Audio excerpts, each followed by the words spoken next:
Ichie, don't feel like you are making a mistake. And I've actually had. You see, this is exhausting. Our people, my God, this is exhausting. Don't. I think I'm going to leave this place because people are exhausting. I've had this conversation with CM. And he pretended as if he doesn't know the context you were talking from. This is scary. This is just scary. Our people, because people are so dishonest. You see videos, you know what? Sorry, forefather. You should come and take over. You are too dishonest. No, let me see. I'm tired of you people. It's unbelievable. Show can come and take over. Show you can come and take over, please. Forefather. People are just full of dishonesty. Please. They will never tell you the truth. I don't know whether what are you accusing me? You've seen whether it's deliberate or not. Calm down, please. Something is wrong. Something is broken in our people. Father. Calm down. Just go through these baby steps of pain. Baby step of pain. Just go through these baby steps of pain. Baby step of pain. Just go through these baby steps of pain. Baby step of pain. Just go through these baby steps of pain. Baby step of pain. Just go through these baby steps of pain. Tinubu is a criminal, yes, of course, a categorical grade 1 criminal. The only person more criminal than Tinubu in Nigeria is probably Babangida. But he's a criminal, and is he fit for purpose? Absolutely not. Should Tinubu be the president of Nigeria? Categorical no. Is there a better option than him? That is subjective. So show me who he is. Tinubu is a criminal, yes, of course. Your Excellency, we want to repeat again our congratulations to Mr. President. Thank you, sir. We are happy that it's all over now. It has gone to the end of the road. Whatever controversies or objections or whatever cannot go beyond that. But God has ordained that President Tinubu will be the president. And we thank God for your also successful election. We pray for you. Your Excellency, we want to repeat again our congratulations to Mr. President. Thank you, sir. We are happy that it's all over now. It has gone to the end of the road. Whatever controversies or objections or whatever cannot go beyond that. But God has ordained that President Tinubu will be the president. And we thank God for your also successful election. We pray for you. Thank you, sir. Your Excellency, we want to repeat again our congratulations to Mr. President. Thank you, sir.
Yo, good morning, good afternoon, good evening, depending on your geographical location.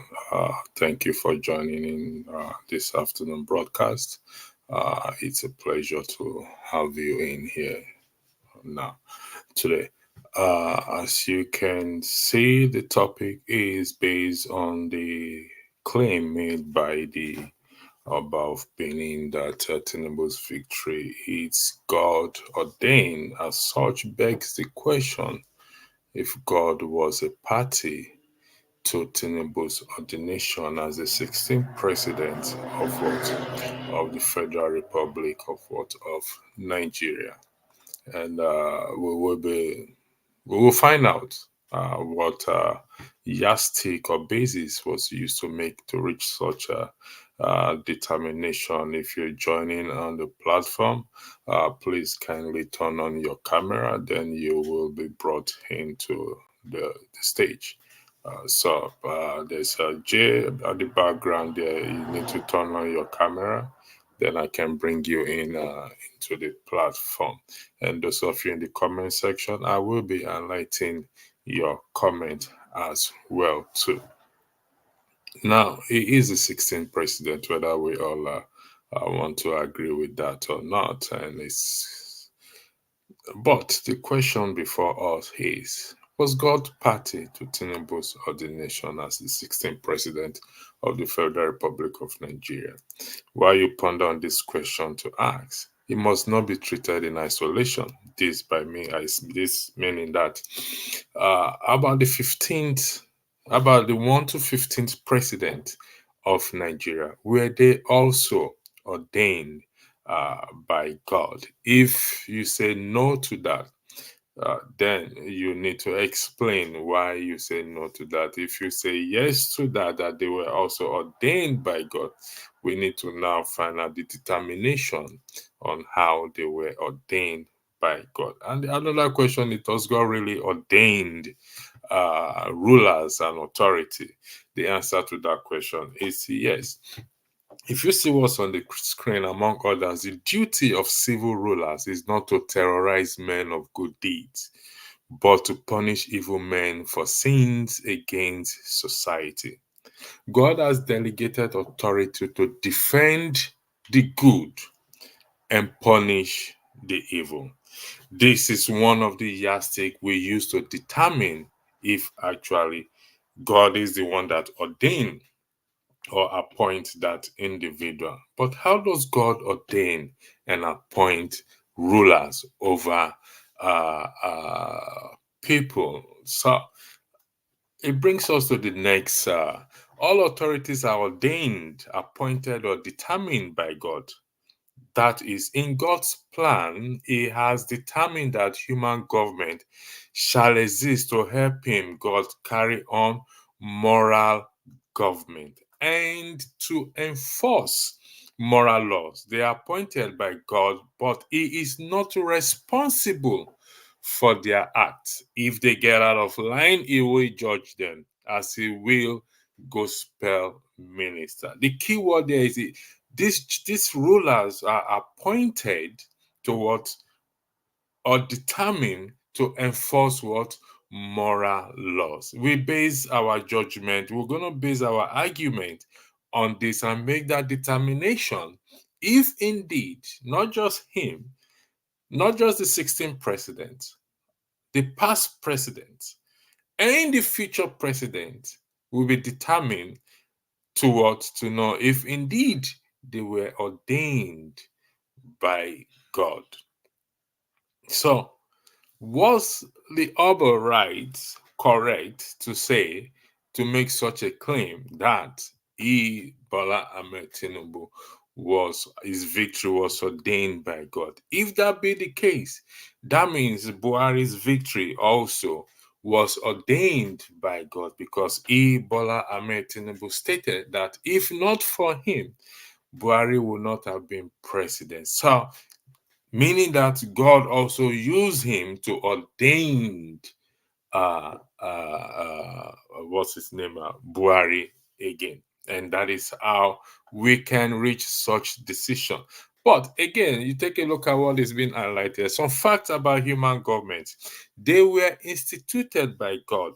One, their purpose. Number one, they were instituted by God. Number two, their purpose was to execute criminals and enforce law and order among men. Number three, it says human government, therefore, are not founded upon, the key word there is, are not founded upon the arbitrary will of God, but upon the needs of humanity in securing their highest good. Number 4.1. Upon the grounds of the best public interest, it becomes the duty of human government to use all necessary means to attain this end. 4.2. It is therefore absurd to believe that rulers have the right to govern and not the right to use the necessary means to carry out good government. We'll come back to this 4.2, please. I need to highlight 4.3, then I'll go to the comment section. 4.3. When a person sells himself to destroy the best good of others, it becomes necessary to take him from the society he seeks to destroy. When a person sells himself to destroy the best good of others, it becomes necessary to take him or her from the society he seeks to destroy. How do we go about that? That is where we are today. I'm going to highlight some. Let me start with my first comment here. I think was here since yesterday, Kata. Which victory, Momo man? Okay, you're allowed, entitled to your opinion. African time, I don't know what you meant by African time. The time was changed. Then we go to number 3. Prince Thompson, but actually, I wish you could come on the stage, Prince Thompson, to actually explain or clarify what you meant by your father, mother, and intelligence who had lost their moral compassion needs. I don't know what you mean by that, but I know I don't know what you're talking about. So it would be nice if you come on the platform and actually explain yourself. That means the poverty and suffering of people in Nigeria is ordained by God. That is a good one, Chigozie, Michael, because if we are claiming, or the Oba is claiming that Tinubu's victory is God ordained, I did said in the description there that equally could say that the people's sufferings also are ordained by God. Therefore, they should not complain that is not the case. Strangely, nobody, most people, I stand to be corrected, has not come out to call out the Oba to say, on what basis did you base this your claim on? He is known as the oracle of the gods. So did the gods speak to him, or the gods itself speaks to him to say, indeed, that he is that is the correct thing he said? Or was he influenced? And with what was he influenced? If you look at the video very well, even the Lagos State governor, there's no smile or any joy on his face.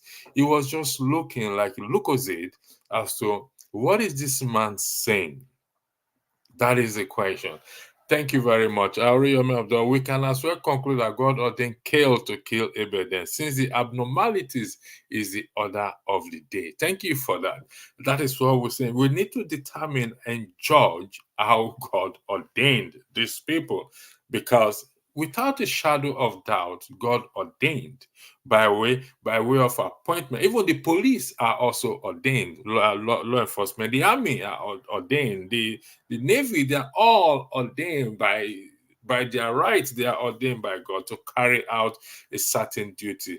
Law enforcement, to keep for the good of the society. But is that the case in the context of Nigeria? Remember, we're not going to treat the 16th president case as an isolated case. No, we're starting from the first president to the 16th president. In all fairness, if we are going to apply fairness to all, were they also ordained by God for the good of the people.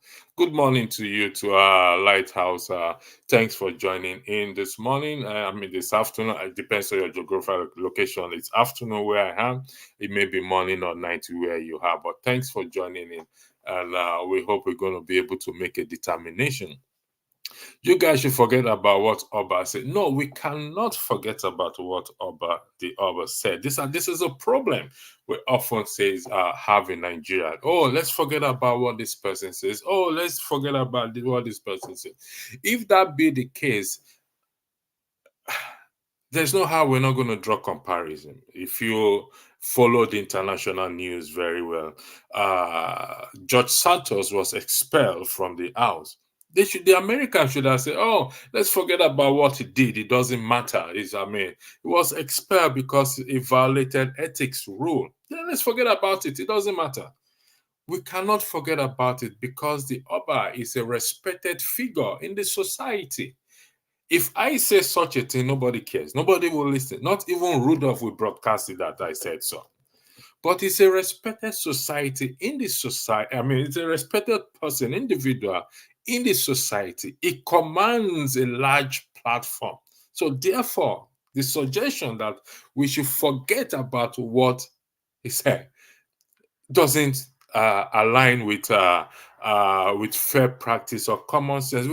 We should also equally forget about what the wife of the president said when she swore that on this altar we will do good by the nation. We should also forget about what Tinubu said. If it's not for me, it's not going to be. We should forget about what every other person have said and push everything under the carpet, except there is an explanation or further clarification you want to provide, Friday Igaro, as to reason why you are asking that we should forget about what the Oba said. But from where I am standing, I will not forget that. I will not accept that, because most criticize Tinubu, Buhari, and other. Even the last broadcast I did was about what Obasanjo said, blaming the Western liberal democracy that has failed us. We could as well forget about it and not just say the grace and we just forget about what. No, that is one of our major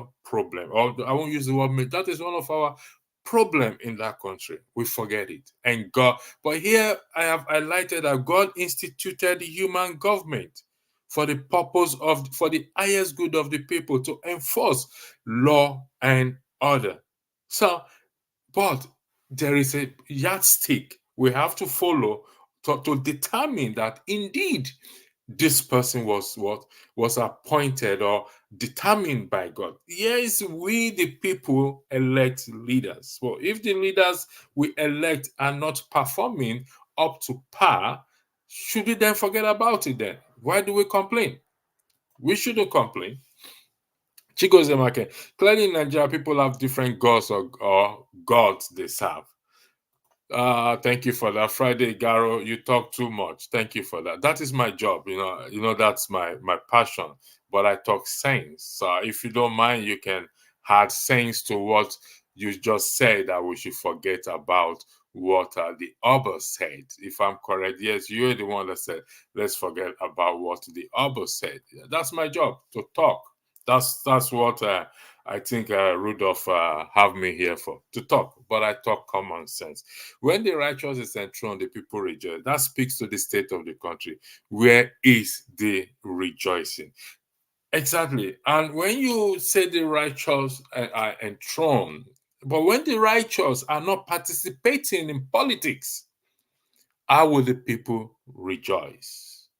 When the righteous refrain, absent themselves, take away themselves from the human government that God created for them to participate in it, how will the people rejoice? Many have, in the course of preparing for this broadcast and studying, looking at some document commentary I was reading, many argue that the religious leaders and Christians are partly responsible for the decadence in the society. Do you know what? I completely agree with them. And that is truth. Because when you abstain yourself, you are supposed to be the light of the world. How would you be the light of the world when you abstain yourself from politics, suggesting, having this idea and suggesting that, oh, it is the ungodly, or it's for the ungodly and for the devils to partake in it. So where do we go from there when we now leave there? Welcome, Mr. Alexander Gomez. Good morning. Oh, okay, we lost him again. So here is the question, Chigozie. When the righteous abstain from politics, what do you expect to happen? When every one of us japa from Nigeria, what do we leave it for? To change? To fix, I beg your pardon. What do we leave it for? Thank you. Friday, okay, then you guys should continue. We will continue by the special grace of God. That is why we are here. So we will continue. Friday, God, Mr. Man, leave the Oba out of this. Why should I leave the Oba out of this, for crying out loud? Why should we? Can you explain to me why should we leave the Oba out? Mr. Lazarus, there seems there's something wrong with your network. Please fix it and come back, please. I look forward to having you there. So why should we? Thank you. First of all, Mr. E, is Nigeria a secular society or not? What do you mean Nigeria is a secular society? We are talking about the good of the people. Whether Nigeria is a secular society or not a secular society, we are talking about the good of the people, enforcing law and order as instituted by what? By the human government that God has instituted. Remember, this human government is you and I. They ain't gonna fall from the sky. It's you and I that make this human government to enforce what? Law and order. Take a read at what is there again. When a person sells himself to destroy the best good of others. And that is what we have experienced in the society called Nigeria. It becomes necessary to take him from the society it seeks what? To destroy. Now, do not be surprised where this write-up is coming from, by the same God who instituted the human government. Romans chapter 13, verse 1 to 5.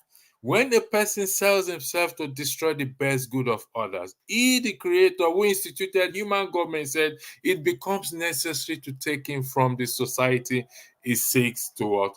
To destroy. So that is where we are today. Thank you, Mr. Blackstone, for joining.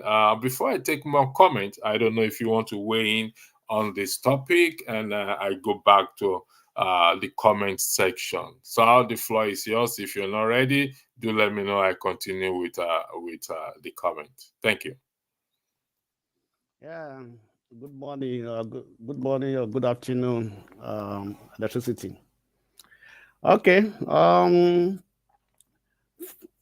From what the topic is, what the Oba of Benin said, I just take it as a normal talk. I don't see it to be very important today to Nigerian society. What do we expect him to say?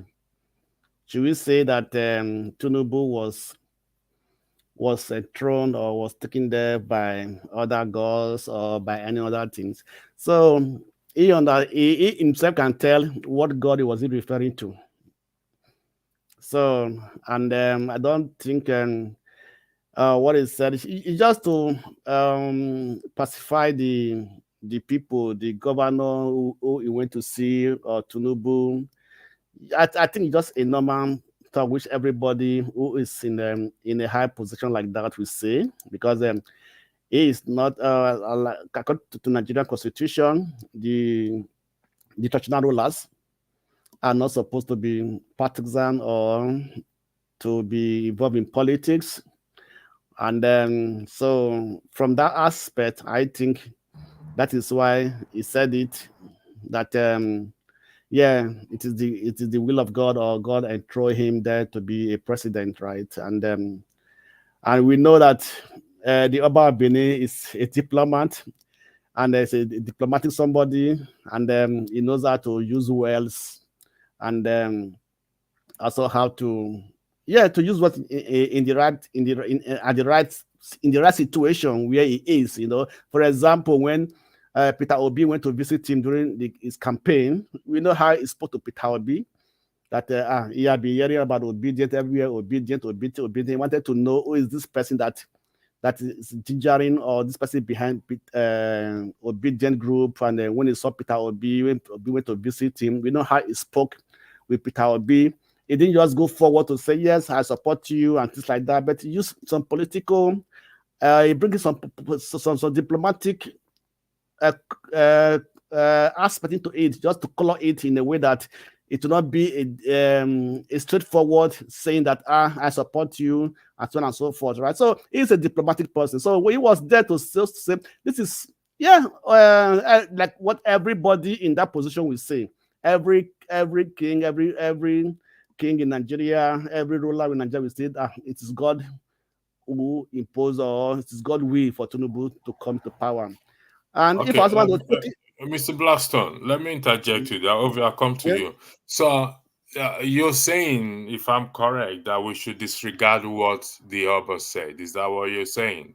What I'm saying, that it's not important actually. It doesn't have anything to do with the situation of Nigeria, or to do with how Tinubu came to power, if this God actually brought him there or not. For me, I don't think it's an important thing when it comes to the issue in Nigeria today, right? And also, let me also take it to a different aspect, right?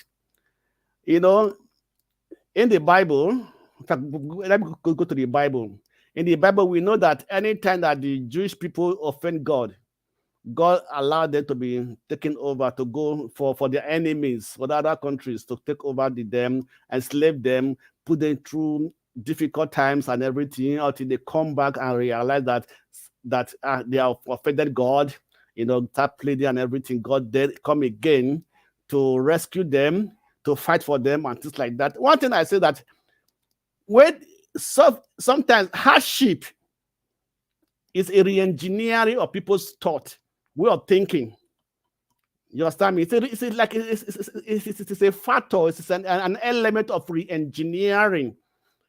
How people reasons. So let's assume that from the past, from 1999, right from the time this democracy started, how many of Nigerians have been so much involved in talking about Nigerian situation as it is now? Because the suffering is getting tough. You understand me? So people are now waking up. People are now realizing their mistake, where it has gone wrong. You understand me? So I believe that this hold on one second. I'll come back to you. Ovi, do you want to weigh in what Mr. Blackstone just said? Because I'm getting a little bit confused here, so I need to put some questions back to him for him to clarify. Ovi, do you have anything to say in respect to first and foremost what Mr. Blackstone just said, and before you now go to the topic itself? Praise the Lord, brethren. Oh yeah. You went to church today? Now church with this. Happy. You said something that I find quite fascinating. I never feel I'm still trying to process it. You said our sheep sometimes is the re-engineering of what? A re-engineering of people's minds. Yes, I was coming to that, but since you have taken it, go ahead. So say hardship is. Repeat them again. I said hardship is sometimes the re-engineering of how people reason, how people think, their mindset. That's something I will take home. It's there's a lot in that it makes sense. Anyway, electricity. What exactly you want me to respond to from No, if you don't have anything to respond to in respect to Mr. Blackstone's argument, no problem. But you can weigh in on the topic itself, which is Tinubu's victory is God's ordained. And the question that was posed in that regard is, was God a party to Tinubu's ordination as the 16th president of Nigeria? However, you must not look at it in isolation, in that we have 1 to 15th. Therefore, others can argue, or some will argue, that those past presidents also were ordained by God. This, by interpretation, we can now conclude that the sufferings that many Nigerians are experiencing today, like what Mr. Blackstone says, suffering is engineering the people's mind, are equally ordained by what? By God. As I yesterday, bag of cement is 6,000, between 6,000 to 6,500. The exchange rate is going up high. Egg, I don't know how they call it. It's about 3,000 naira depending. So all these sufferings are ordained by God. Therefore, the people should not complain. And it was defined, or it was made clear by what I put on the screen here, just to bring you up to speed, that among us are the duty of civil rulers is not to terrorize men of good deeds, but to punish evil men for sins against the society. Sins against the society. The floor is yours, Obi. Thank you. I think that's why I said what Blackstone said is very profound, right? If he's ordained by God, and Blackstone said, "Ashib at times, what is the? I mean, so you see why I said that? Waiting he talk in a way, it answers everything, right? So if Ashib is reality of our thinking, Abi, if I might. I said it's the sometimes the re-engineering of our mindset. Of right? Our mindset. Yeah, to think in a proper way, to come out and begin to see where is this problem coming from, where did it start or did it start? So you have to change our mind, way of thinking, Okay, yes. So what I'm saying is that our thinking brought forth the president. And as the saying goes, the people's voice, the people's choice, the people's deed, the people's will is God's deal with and say. But in our so you see where you talk, everything just follow. But in reality, Bola Tinubu is our God. Practical. That's our God. In reality, God will feel touch. That is our God. And that is the result of our collective thinking, according to Blackstone's submission. So the idea of God, I know they follow. Matter of fact, these days, even if me and you they talk business, I don't care how much. Once you bring God, I begin to look at you like this person knows this serious.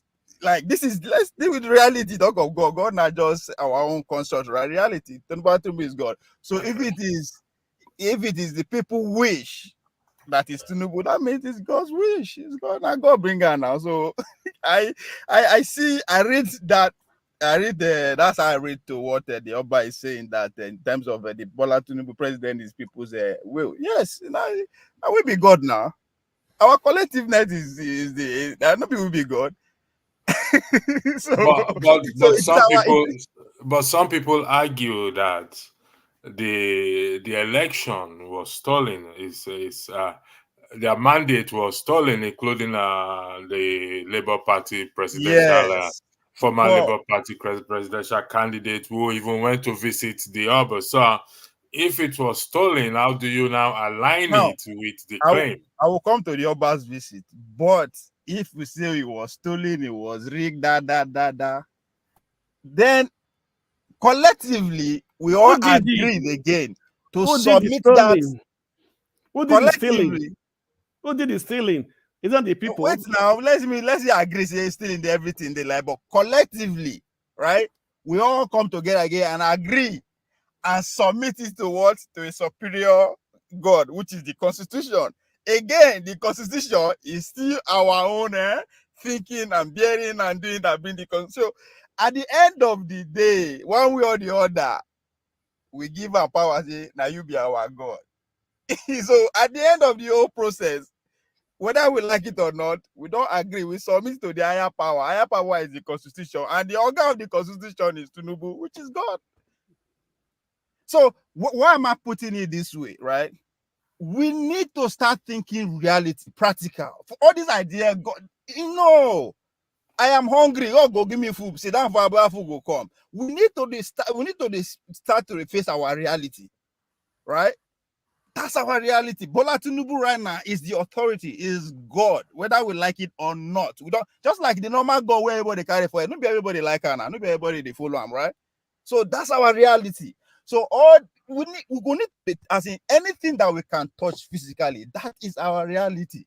So this idea is that no. Everybody just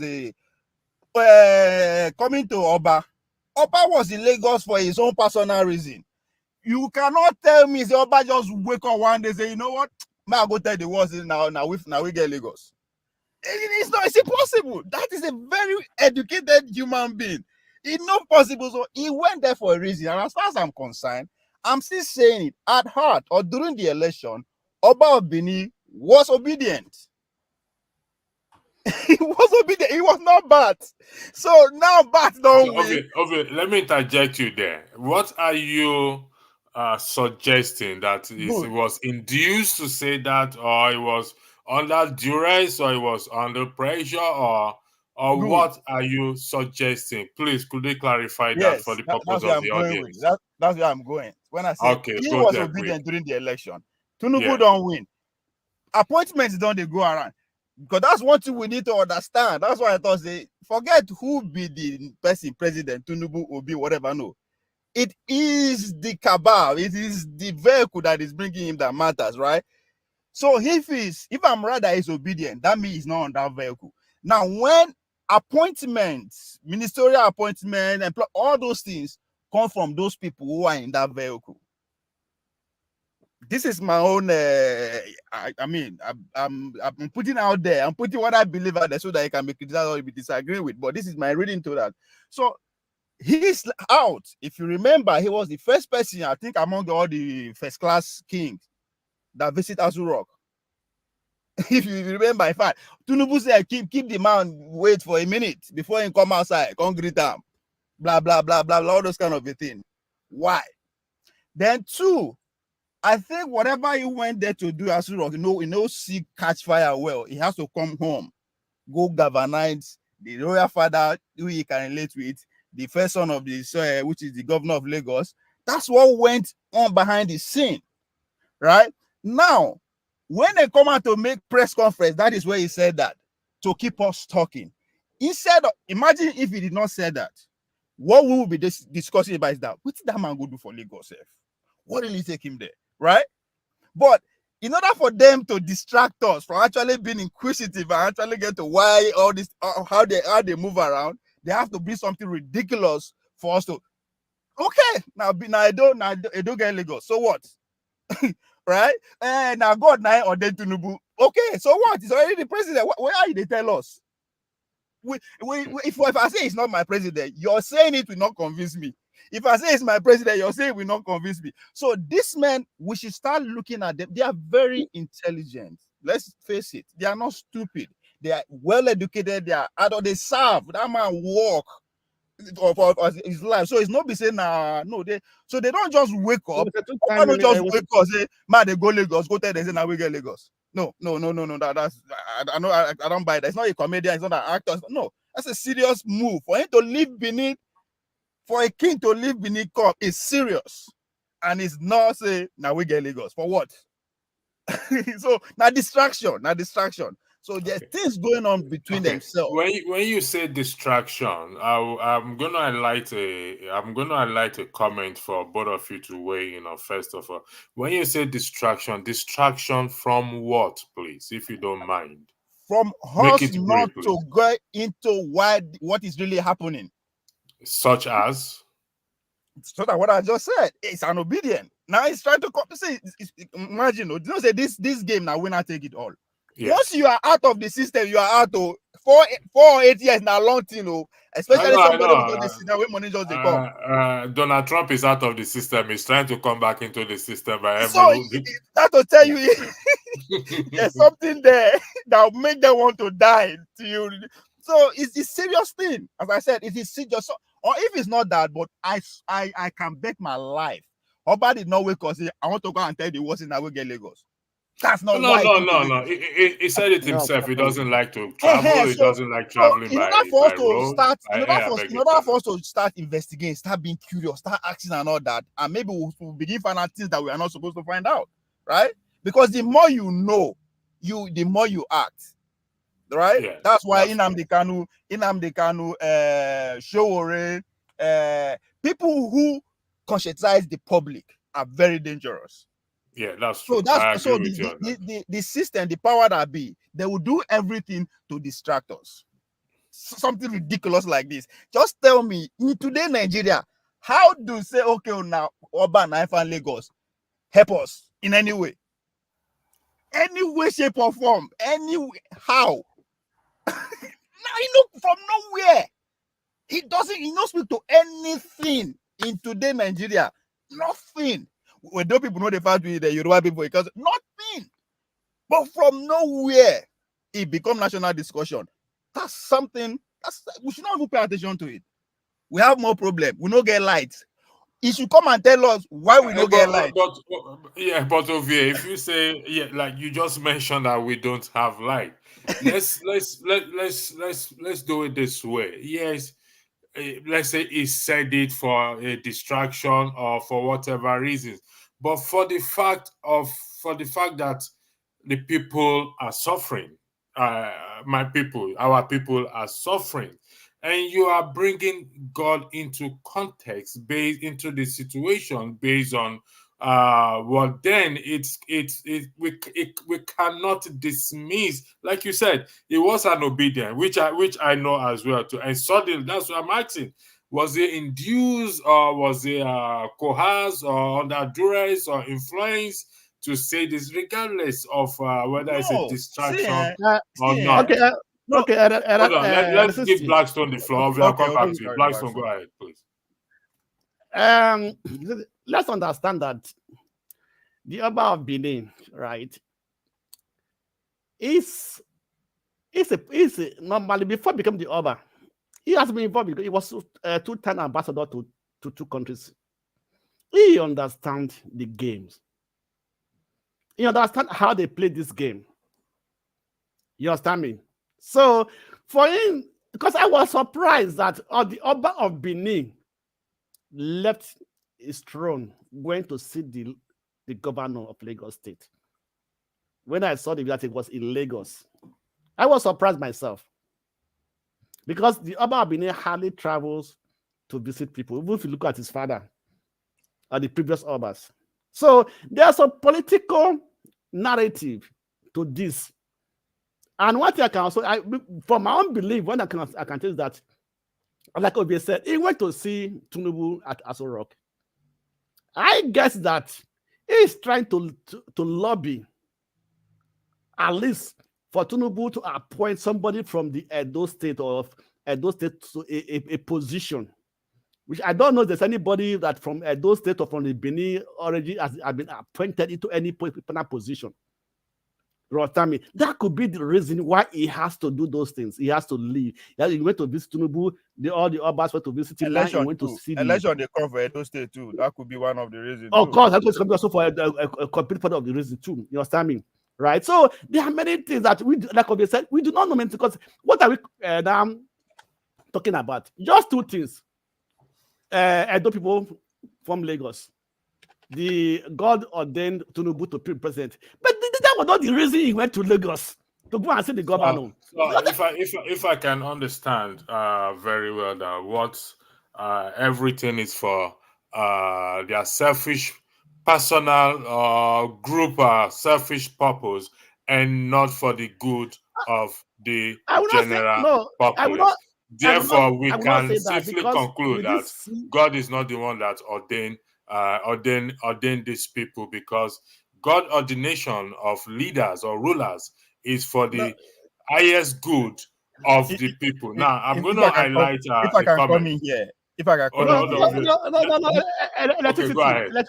No, electricity. Hold on first. Let me just say this one. You know, it is only in Africa we say God ordained leaders. You understand me? The people choose who they want. The people, it's only in Africa we use that narrative. God ordained our president. Let me show you something. Let me give show another you example something. that will give a very clear. Arbitrary. Just keep talking. When I will come in when I'm ready to come in. Go ahead, Ovi. Three things here. Three countries: Nigeria, Britain, Okay, and America. Ovi, wait 1 second. 1 second. Human government, therefore, are not founded upon the arbitrary will of God, but upon the needs of humanity in securing their highest good. Exactly. Upon the grounds of That the is it. best public interest, it becomes the duty of human government to use all necessary means to attain this end. It is therefore absurd to believe that rulers have the right to govern and not the right to use the necessary means to carry on the government. Ovio, the floor is yours. Thank you. Okay, now let's also speak to what you just read. Three government, three countries: Nigeria, Britain, and America. An average Nigerian citizen believe that power comes from God. Both religion will tell you that. So, hence, you see our elite, they always use that either against us, to console us, to fight, or whatever. Easy place to go. God. So easy place to go. we derive our power from God. Great Britain derive their power. The power of the government of Great Britain comes from three dimensions: the royal home, the aristocrats, and the commons. Right? The common. So this is three people that form the government of Great Britain. In America, they decide to say, you know what? No. Power, we are not going to derive our power either from God or from aristocrats and royals and all that. Our power is going to come from the people. So that's why I say, it's people's will, people's choice. So, see, because we should understand, see, the world as we see it, we speak it to existence. Now we build that our thinking. So, the words we use, it's very, very important the way we take it. Because Arabic Nigeria, and I know what God will do. God time is the best. So and before then, I keep saying it. 99% of Nigeria wants to go to heaven. That's the most important. That's number one thing on the list. Once they wake up, the aim is, how do I make heaven? So every other thing follows. And our leaders know this. Una won't go heaven, Abi. No worry, we go allow una practice una religion. Una will get big churches. Una go get, this is all this, as far as I'm concerned. That's why in reality, there no count. The reality now, how I go take drink, how I go take chop, how I go take get light, so that I go feel the reason like my neighbor across the world. We don't think about that. We say it was a God will bring light. How? And that's because we don't know history. They don't teach us. This world as we see now, we organize them. Human be just a worker like every other animal before. If you go back to history, that's how it was. But some people, maybe out of necessity, decide to organize us. Not be God organize us. That's one thing we still don't understand. Everybody get motive. Those who organize every society have motive. Those who believe that Nigeria is a construct, they put them together. There's a reason why they do it like that. If you believe that, just follow the reason. It has nothing to do with God. Nothing. It is personal interest and survival. How do I survive? That's why even the power of the West, I know they blame them because they are looking, how do I survive the next 100 years? It's about survival. We're in the jungle. The humanity has conquered every other animal, right? So that me and you go feel they drive, move around, feel easily, wake up. But that's all we were able to achieve up to today. That is the only thing where we don't achieve beyond every other animal. Because Among every animal on this planet Earth, now only us they pay to live on the earth. Only human being they pay to live on the earth. Now only us we kill ourselves. 2023. I don't think there's any animal out there where you would say, oh, this animal go kill me. No. You are always scared of Blackstone or scared of me to kill you. So we have not achieved anything. There's no society in this world today where their citizens know they worry about food or where to sleep. No other animal on this earth worry about that. If you look at other animals, those way they other animals where they suffer, now the one where we imprison in the name of what? Zoo. And that's forest make you see animals fresh, heavy, living well. You are not better than them. I mean, where you go, where you could die, you special than them. No, we are not special than them. But what make us differ is ability for us to come together in numbers and create things, build cars, build cities, build houses. But we Nigerians, we Nigerians are not able to achieve that because we are still in darkness in 2023. But let me say something. Let me say something, right? When we talk about God, let's remember that God has given humans the right to do what is good for them. Blackstone, sorry. Yeah. Look at this comment on the screen, in front of your screen there. Because we always, like I rightly said, and I think I said this to somebody this morning, that why are you always saying that let's leave everything to God? Let's leave everything to God. Let's leave everything to God. Let's leave everything to God. So therefore, don't go and meet God for money then. Don't come and be bothering me. Let's go and meet God then. Electricity, look at this guy comment. I say, can anything happen without it being the will of God? No, nothing can happen without the will of the people. This is even so we are now we be God. Okay. Now we be God. Okay, hold on first. Okay. Let me also bring another dimension to this thing. Okay, right? Go ahead. Right. When the election result was called, right, there was tension in Nigeria, high tension. People were willing to go to the street, but somebody came and said, "Calm them down." So sometimes there's opportunity.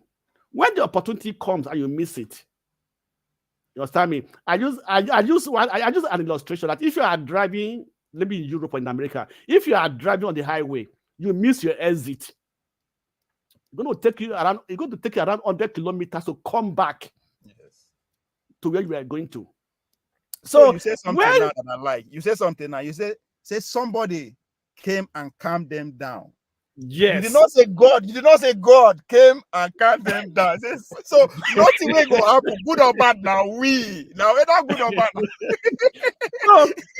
So somebody calm them down. So wait, just hold on. I will go to the court. I will go to the problem. So that was the time Nigeria would have stood up and say, wasn't our own mandate. We did not vote for so and so and so person. Why are you not giving the result to this one and so person? You understand me? So that opportunity was missed. And now it is very difficult to come back to that opportunity today, right? And say, I want to go back to what we are planning for. So God gave us let me say something, right? Your thought creates things. Your thought, what you continuously think of, will generally manifest for you. Yes. Your thought creates things. So the idea of God is in our thought. Yes, in our thought. So what are Nigerians? What are the thought of Nigerians? What are they thinking of? You understand me? We are thinking of going to heaven. So when we are thinking of going to the street to claim to stand against that result, somebody came and said, no, everybody cool down. Right? So that is to tell you that the people who has power that decide for us, right? Then we will not follow that decision. Okay. You understand me? Blackstone. Let me hold on 1 second. Let me give you one idea. Tell people that you want to tell how to get electricity. Say 1% of the energy when they think of God and heaven. May they use and think, say, how do I get power? How do I get electricity? How do I get electricity? I say they will get it. Blackstone, I'm going to Yeah. highlight what we time everything to. When Solomon died, his son, I think it's Jeroboam or Rehoboam, became the king. Yeah. And the people went to him to say, listen, when your father was a king, his taxes were high. We want you to reduce it. He consulted with the elders. He didn't go to God. He consulted with the elders. The elder says, you know what? Lessen their burdens. He now went to consult with the younger ones. The younger ones said, double their burdens. He listened to the younger ones. And what Ovie said, and what I have also been standing on, that it is in the hands of the people. And the people said to your tent, O ye Israel, the house of David is what? It's on its own. Yes, God instituted human government, but it takes you and I to make this government to work. Definitely. So when we are bringing God into context of things, then we have to be extra careful, because He wants. So are we suggesting? I beg your pardon, that the God that is in the Western world is more favorable to the people than the God that is in Nigeria and Africa? Is that the case? Electricity. It is their mindset. It is how they think. I just tell you It's now how where they they think. have their power from. It is where they have your power No, from. it is how they think. It's how they think. It's how the reason. But electricity, see this guy comment. I think to me is the best for so far for the day. Even everything way they talk. Michael Chigoze Michael. He said this is Michael. why. Let me look. Said this is why we worship. Is it this No, one? no, no, Only no, no. African use God as an No, excuse no, for no, their no, no, failure? not that one, not that one. He said this Okay. is why we worship any. Yes. No, no, no. Let's say Calm down, only calm down, Africans calm down. want No, calm down. The next one after that one. the next one. This one. Yes, yes. This is why we worship any progressive people as our God or God. We see the ability to shape their life as divine, while we wait for God to shape us. You understand? That's why we see America as it's God's own country. We see Chinese people as extraordinary. So we they see them as if they are closer to God than us, right? Because they are figuring out collectively to change their way of life, right? That's where we are. We see the animalistic state. That's why in a way I agree with Nnamdi Kanu. We could not come together, we as people, to build just a conducive environment. We don't want to go moon, forget moon. Make we get last so that we go fit dey see day and night. It's 2023. Make God please. Okay. Electricity. Let me take you back to the book of the Genesis. What did God told Adam to do? He asked him to walk, to till the ground, to maintain and to subdue what? To subdue the animals. So that's why we are human animals. So there are those that can subdue us, can subdue some people, understand me, to get what they want. So but Blackstone, it is in human nature to want to subdue one another. Yes, I would love definitely. to subdue Ovie, but Ovie will have to revolt. For example, look at. I used, for example, George Santos in the US. The guy never wants to leave.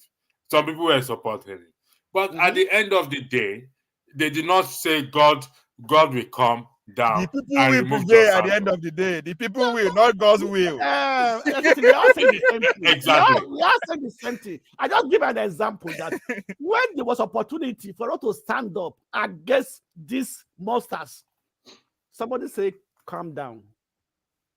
And we go through the court process. And we know that begin to see ourselves as the God. Then we can do godly things. As a single, we have the power over the few who are ruling us.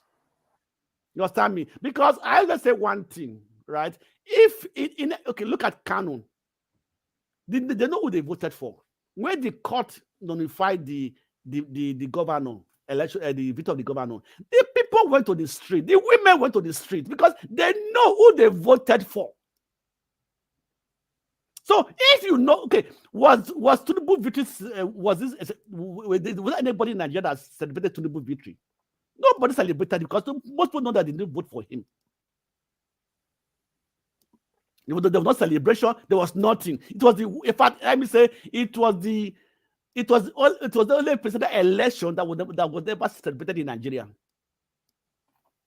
Because the people knew they did not vote for him. So that was the opportunity they can say, we want to stand up and fight for what we did, who we voted for.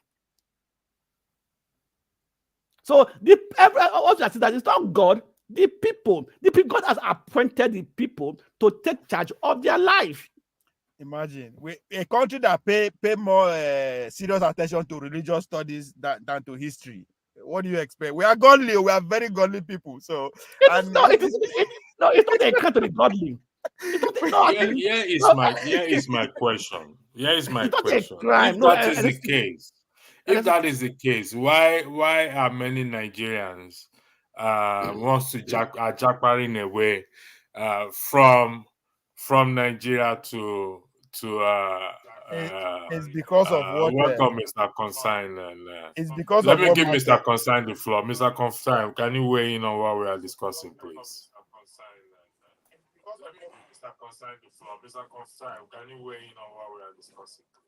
Good morning, guys. I hope you're hearing me. Yeah, we're hearing you loud and clear. Mr. Consign, before you go on, let me ask you a question. At least let us first of all, we have to know which God that heard the Oba. Let us know the gods that heard the Oba, whether it's God of Jesus Christ, or is that the God that worship? Because I am from Benin. I am from Edo State. It is not our God that sent him. We don't send that message. Oba went through many rituals before he became the Oba of Benin. So which God now is he worshiping? And which God tell him to say such a thing? I concur with Ovie. We must investigate him where he's coming from. You know, my brother, these politicians, whenever somebody is a politician, he's a politician. To be an ambassador, you have to be a politician to be an ambassador. And they say when you watch a pig or this, you want to be a pig. He needs something from the government. That's why he have to. And that is what is killing them today. That is why these politicians are using them and dumping them, kicking them out. What happened to some of the Obas now, some of the kings now, everywhere? You know what happened in Kano? How that man was removed? In the East, everywhere. That's how they're being removed, because they involve themselves in this stupid politics. You understand? So it's not helping them. It's not. A governor today another governor may come in Edo State today and decide to remove him. And he can remove him. You see, so all these things they are doing, they are insulting themselves. You cannot. These days, you know, these days, before we respect Obas, we respect the kings. You can't talk anyhow to the kings. because the Obas not appointed now. All they need to do now is instigate the people after the throne. You can insult the king, but before you can't. When we are growing up, during the old days, you can't. If the government collide with federal government, instigate people of Edo against their throne, they don't end with that. They will, because you see, when the politician come in and when somebody is telling them lie, you know, people hate lies. Let me tell you, people hate lies. When you want to deceive the people may stand up against you. Don't come and lie to the people. Don't come and deceive the people. We before the kings and the Obas and this and that, they are respected. Like what happened in Lagos State. You see how they wanted to destroy that man, that king in Lagos State? Because of all his atrocities, all the things he has been doing, atrocities and all his utterances. That's why the time of what they call it, the NSAS. You know what? See what happened to that man? So it's because of those kind of things. The people supposed to respect themselves. They're supposed to respect their throne. And when you're not doing that, you're calling out on yourself. I can leave for now. Anyway, thank you very much. Anyway, for me, Let Anyway, me highlight this. You cannot remove the Oba of Benin. The Benin people will resist it 100%. Benin worship you their cannot king. remove your Oba of Benin. See, No, see, they did it before. Blackstone, No, they did it uh, before. It happened in Blackstone, the history Blackstone, before. What? Wait, Blackstone. I I want hope me Uh, to you. why, commot the why word, was the commot the word what cannot. happened to the one in Kano? Listen, What make I happened tell to you the what it people is. No, from Kano? See, wait, Blackstone, concern, wait. Uh, Blackstone, Blackstone. Look at it. Make I tell you how it go to happen. If there's a need to it to happen, now for state governor to collaborate with the federal power to instigate uh. the people, say it's over. Once the people don't speak, it never finish. The people Now, of Benin see, respect. The people of Benin respect the Oba a lot. the Yes, Benin are people. Now people Yes, agree. it's Say, possible. hold on. Now people agree. Say the royal family must remain like that. It's an agreement from the people. Nobody say na divine power. Now people agree. Say, oh, make it be like that. So nobody say na the man strong. Say man, I'm gonna be like this forever. No, no be in power. Now the people's power. The people of Benin say this throne must remain in one family, and they agree on it. That's it. So they can decide to say, you know, we agree. Say man, it's over, and it will be over. So there's nothing like they cannot. You understand? We don't want it to happen. That is one secret the way the throne get. Yes, we like it like that. But that doesn't mean it cannot happen. There's nothing like that it cannot happen. Now people get power now. Now people get power. Mr. Blackstone, there is nothing that it cannot happen. When the power that be wants to remove, they will do everything to remove. That is just the truth. It's like saying coup can never happen in Nigeria. Is that it can happen? So, but we don't pray for when the people first come, what do they do? They no banish the grandfather go come up for the come up for now. electricity. Wait now. No, Heaven fall. different. anyway. No, what I mean by that. Don't No, let us go outside there. Let's leave the Oba okay. with his people. It's a But secret. one of We the like it like that. surprising That's what things, makes it unique. That was made yeah, that throne unique. The fact that it just there, that makes it unique. We yeah. like it like that. Let's one of the surprising things. I stand to be corrected. If you listen to, read the description.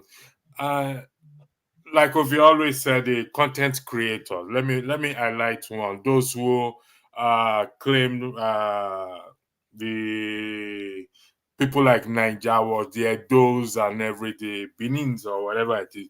None of them have come out. And like I said, I stand to be corrected to actually say, to challenge or weigh in on the Oba's comment, the way they weighed in or on Tinubu's and Buhari and Obasanjo.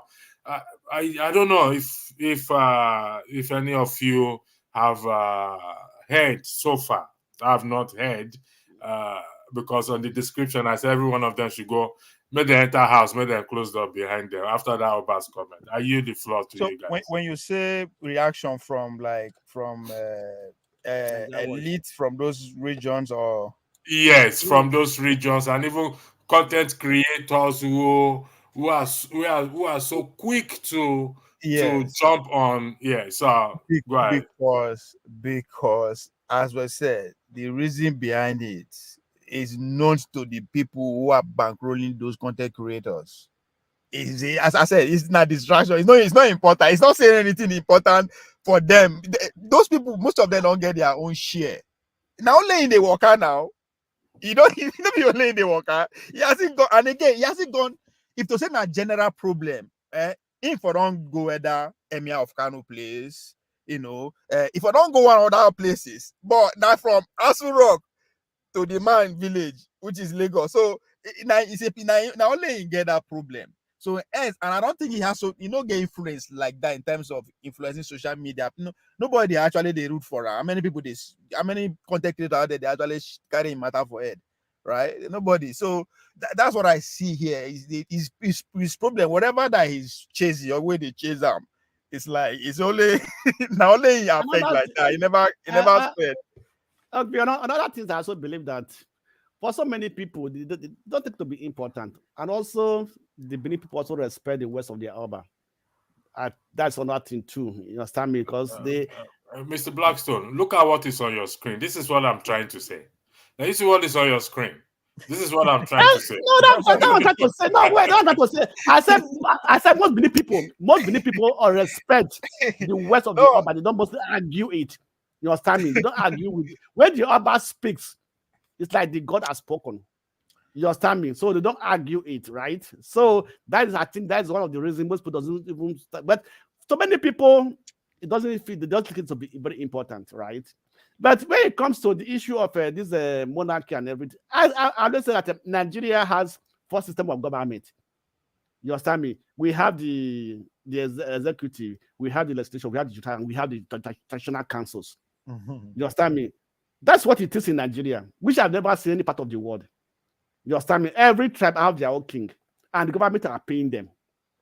You understand me? For me, generally, I would rather say we don't even need the traditional council. Don't need the Obas, don't need the kings. You understand me? Let them. It has to be. You know why? You know why it be like that? Because they are the whether we like it or not. Now them be the original founding fathers of the federation those that made up Nigeria. federation. So you cannot kick them out. You have to work with them, and then be the elite. When they super elite, it's like super elite. Not them, because they don't do anything, and you have to pay them, right? They have a lot of power. Just as you put them, they control a lot of power.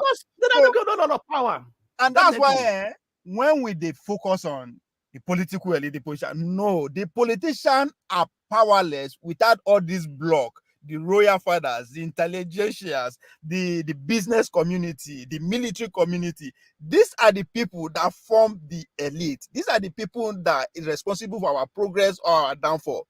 And that I don't say they are visionless, because if you just look at any of them, all their dream is to have an estate abroad. None of them. Just look at the institution of the Oba of Benin, for instance. I respect, I like that institution. I might disagree with the person who is there right now, but as far as I'm concerned, that institution, what that thing can be generating at least $1 billion every fucking year to Edo State or to the country of Nigeria. You understand? But because they are visionless, they would rather go they take picture with the Queen of England, right?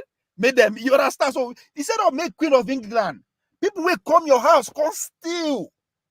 They keep to your house and loot you. But now they go just to take picture with them and you are happy. Something is wrong. It's supposed to be the other way around. So our elite are visionless. And that's our problem. They don't get vision, because every other society, their vision, their elite always, now them they carry the country, the society forward to the next phase of life. Gentlemen, let's weigh in on what Ovie just said in terms of revenue generation by the palace, which let's do it across board, because I believe every sector in Nigeria can generate revenue. For example, the recent FAA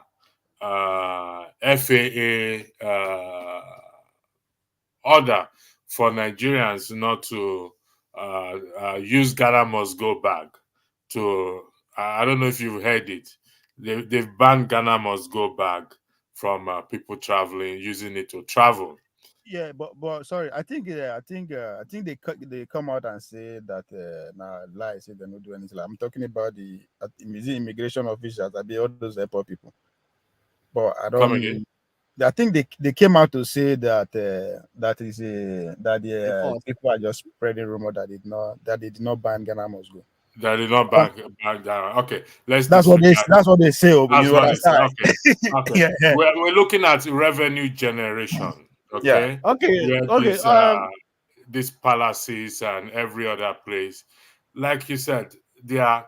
Let me say something. Yeah. How can we, like, we say, is it down to the people? And we've always been. Let's agree on one thing here, so that it will help us to move forward. To fix that country is down to the people, you and I. Whether they say it's God that ordained Tinubu, or God that ordained Jupiter, or God that ordained Mars, it makes no difference. Regardless, God still depend on the people, or ask the people to fit the society that He has created for us. So, in terms of revenue, let me say something here. Wait. Let me say something here. In terms of revenue, the traditional council, or the traditional, let me use a Benin as an example. The artifact of Benin, right? I think I was listening to Arise News. They said that one of the states that still have a museum today, that for the artifact is Edo State. You understand me? They have a and I think the Oba of Benin, they are building a new museum. I remember that here in Berlin, one of the museums here did almost, I think for 3 months, they display artifacts from Benin, the Benin artifacts, for complete 3 months. And they produced a book that was almost about 900 pages book that contains all the Benin artifacts and everything. And this did generate fund for the state. And this you can, like we said, they don't have vision. This is what it can do. Every state in Nigeria have artifacts. Why don't we have a museum? Because museum generate fund. People come in to see.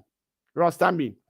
You know, so it can be an avenue of generating money for the state if they have well standard and equipped museum. Today, they are bringing the Benin artifact from everywhere in the world, where they sold it and where they sold it to and everything. And why is the state not carrying out a project? How do we now begin to display those artifacts? Though the Oba of Benin said they will bring it to the palace and they're going to build a museum for it and everything. How long is it to take? Because these are some of the things that attract people, tourists, to the state.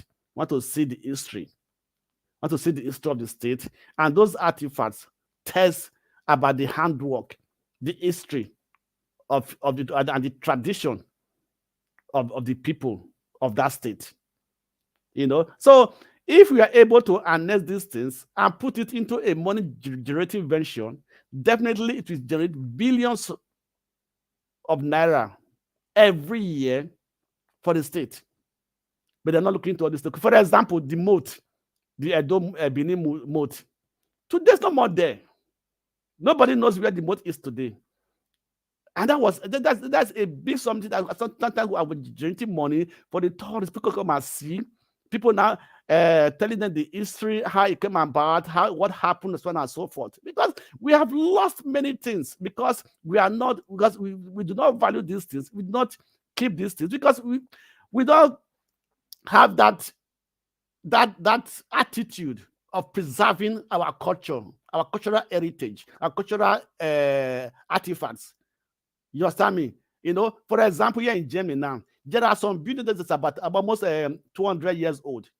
They will tell you, if you want to renovate those buildings, you can renovate the inside, but the outside have to be the same. You cannot change the pattern of the outside because that tells how old is that building. Today, which building can we say that is up to 100 years in Nigeria? Mr. Blackstone, do we have the culture to maintain anything besides? We don't have it. It's totally zero. It's even minus zero. How do we develop such culture, please? Mr. Electricity. Okay. Electricity. Okay, go ahead. Can I answer that? You see, the issue of that generating revenue for now is not there. Because before you can do that, the country have to have security.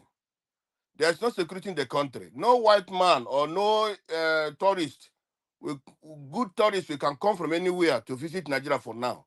That is the truth. You see, when we say, let's do the country, let's develop, let's make the country good, some people think that it's a joke. For example, in Malaysia, one of their earnings is through tourism. And Nigeria have more places to visit than Malaysia. But because Malaysia has a stable and good government and a good environment, and the security is topmost, that's why people go there. The same thing applicable to Indonesia, the same thing applicable to Singapore, the same thing applicable to Namibia, the same thing applicable to even Tunisia, Tanzania, all those countries. They have security. They have everything you can take out that can bring what tourists there. But Nigeria don't have it.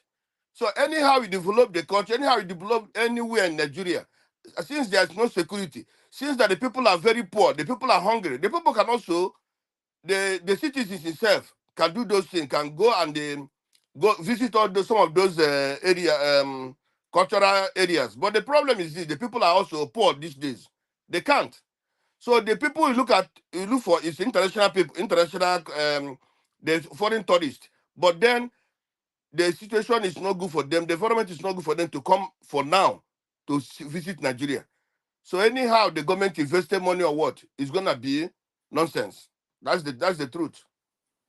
Thank you very much. Ovie, your turn. I want you to speak, then I want to highlight a comment for every one of us. Please, Ovie, go after you. I'm going to highlight the comment, please. Now, the how to generate income, to generate revenue from that using that Oba of Benin institution. Let's just take example from people who can stay from us, right? The British Royal House is worth 19 billion pounds, and they generate an average of 1.7 billion pounds per annum, right? Put that aside. That is on tourism, if I'm correct. No, that's just the royal. Yeah, what the royal that royal institution attracts from donors. Yeah, people go there for tourism, yes, and everything. Then the museum, the London Museum, as at before the pandemic, as before 2020, right? They were generating an average of 123.7 million pounds annually, and I guarantee you, but if you make an over-exaggerate them, 30 to 40% of the artifacts in that museum that generate come from Benin. Right? Now, just imagine we just build story around it. Forget say the artifact never come now. The few on way they build story, create Nollywood around it, sell stories, sell movies, sell documents, just all those in begin educated right from, because it's very rich. One of the richest institutions in the world, for God's sake, right? One of the most civilized institutions in the world. So if we can recover that, or just build the story around that first. Now, talking about maintenance, and I take offense when people, not the way you put it now, when people just say, "Oh, we're not going to maintain now." They even bring their come back to they go steal them back again and sell them again. That's an insult. We did not buy those artifacts. We did not. It was from people's imagination.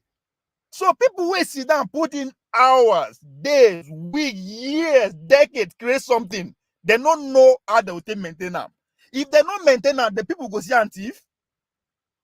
It was maintained, highly maintained before they was able to be seen and be stolen by those people. So the idea that we cannot maintain is an insult. It's an insult. Now, that is why I personally Sorry for interjecting you. Just to buttress your point, it will be the case of this comment we are just highlight now. It is not just about artists. We don't find value in ourselves and what we own. We only look up to whatever the white man sees. Meaning that for us to think that we can maintain it, we don't value ourselves. We don't value our ability. I agree with what he's saying. That's true. But from the point of view of that, it's an activity. What is just attribute to us now is it's man-made. We're meant to be thinking and be living like this. This is not who we are, right? People that came before us, they can't see us, they wonder, they come, who are these aliens? So when they come, they not just come steal. They come to destroy, and part of that destruction is to change the way we see ourselves. And that is why I've come to the conclusion that dual sovereignty is the solution, is the way to go.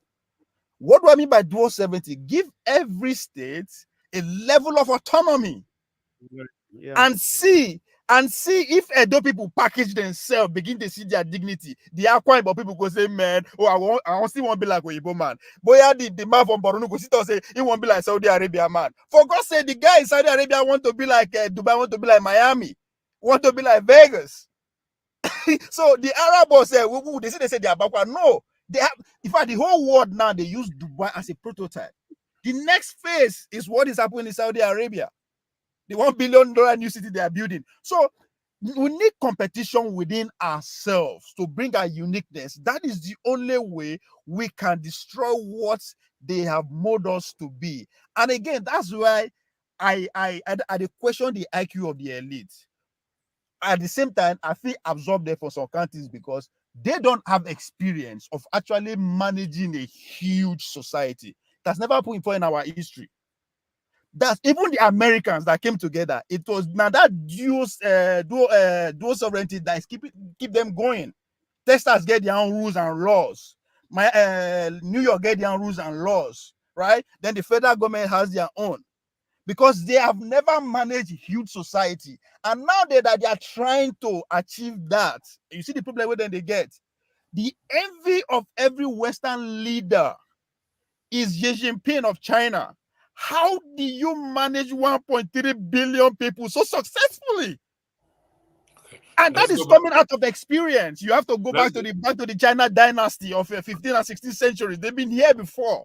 So this success that they see, so it is not new. They are just building, they are just capitalizing on what they lost before. Why they lost the empire? It was due to the external factor, ability for them to relate to the outside world that make them to lose their first empire. So them coming together again now, the One Belt Road initiative is is coming out of what they tag as 100 years of humiliation. So they've learned.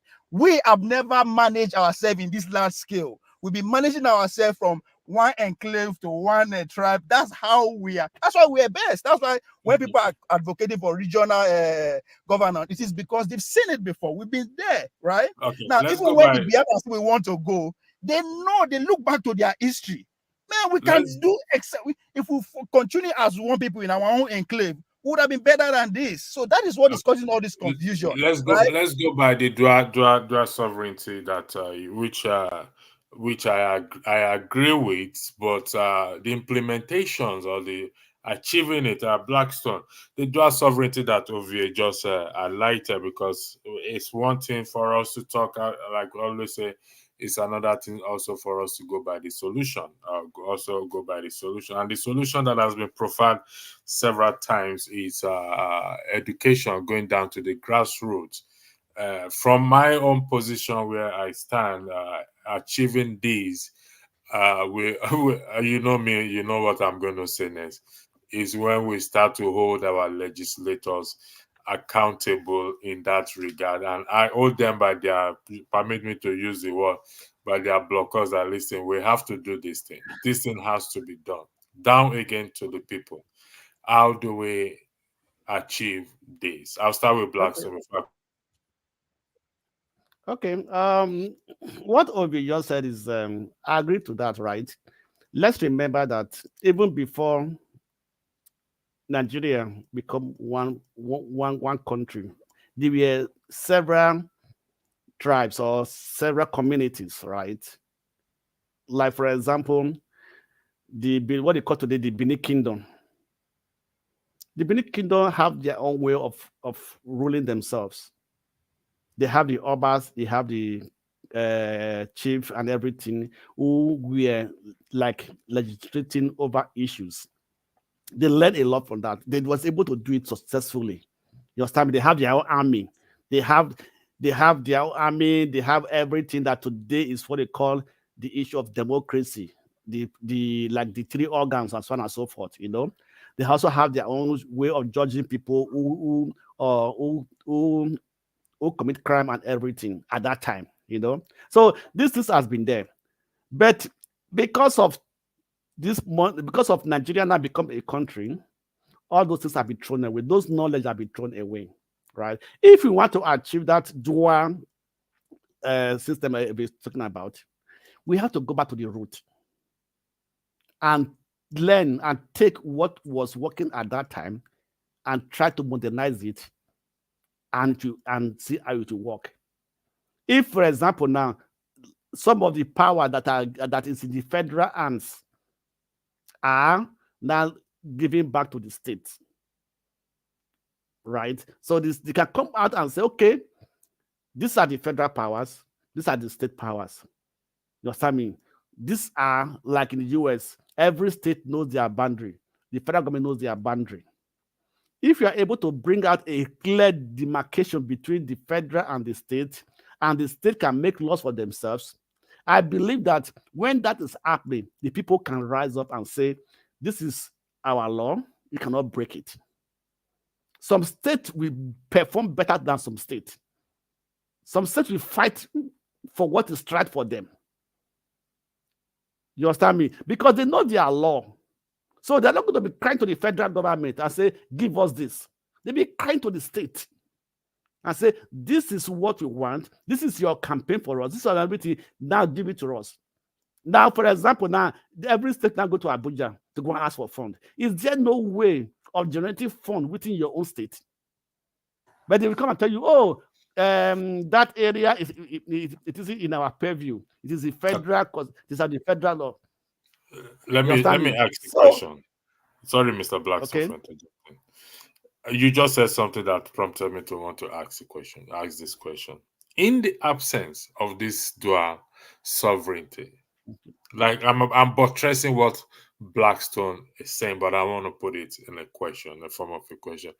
In the absence of we've not achieved this dual sovereignty or regional government, like what Blackstone said, can each state not develop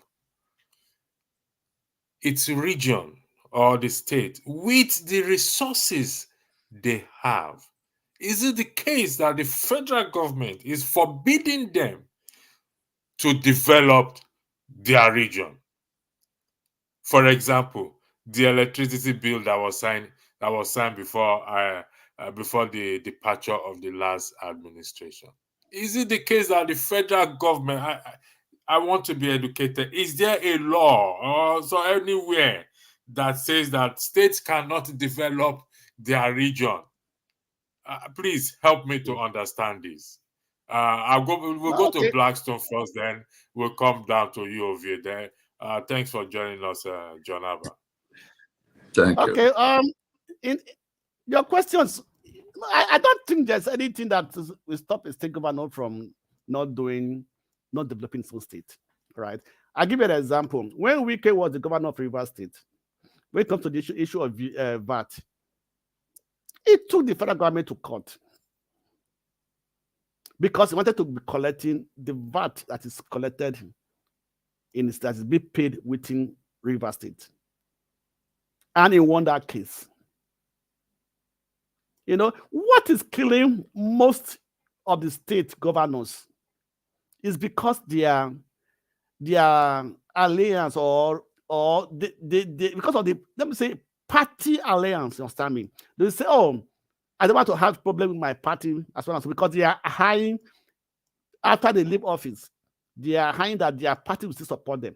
So they don't want to go into disagreement with their party members. For example, if any state want to develop its own state, want to use any of the resources to develop the state, and said it is in a conflict with the law or the constitution, you can go to court and say, no, I want to develop my state. This is something that is in my state, and I have it right. If I don't even have 100% right, at least I can have a 70% or 50% right to use that resources to develop my state. Now, we make a reference to the electricity bill that Buhari signed into law. But today, I will tell you something, Mr. Electricity. Nigerians governors, state governors, they enjoy doing simple contract because that's from where they will get their quick money. They will take their kickback. They will award this contract to their people because they're going to get their own kickback from those contracts. I don't see any reason why a state, after Buhari has passed the law and say we want to now go into power generation. You understand me? And fast track it. Today can fast track power generation very well. There are technologies.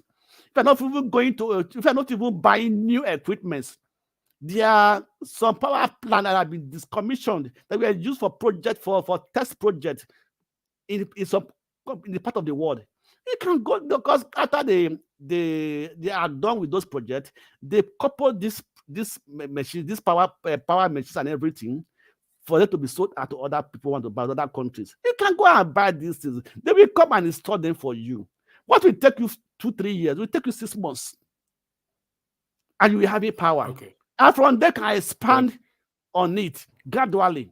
But this, like Obi said, they have no vision. It's lack of vision. As the Bible said, but people perish for lack of vision.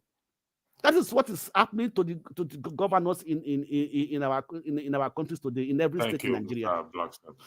John Abba, you are vast in Nigerian law than any of us here, so maybe you'll be able to educate us. During the election, Peter Obi traveled to Egypt, if I'm correct, in terms of electricity search or how to build it. Is there any law, any bylaw, any in-law in that country that forbids states from developing? For example, let's use the riverine area, where I come from. We also use the east as well to build a seaport. Must it come from the federal government? Because as it is, we are blaming federal government for everything. We are not getting sugar from federal government. They are not giving us salt. They are giving us in teaspoon instead of using those big. Is there anything that stops state governors from developing their state? The floor is yours. Thank you. Thank you, Electricity, Blackstone, my boy, okay. It's good to see you. I okay. When I do my talk, I go talk. I don't say you don't find trouble again, though. It's good to see you guys. Electricity. I'm the one in trouble. It's good to see you. I just preparing to go to church, and I carry my iPad, I swap it, and I saw Electricity. I saw, okay, let me talk to my brother before I start my day. And you look nice on tie. I think you're supposed to go and run for office in Nigeria.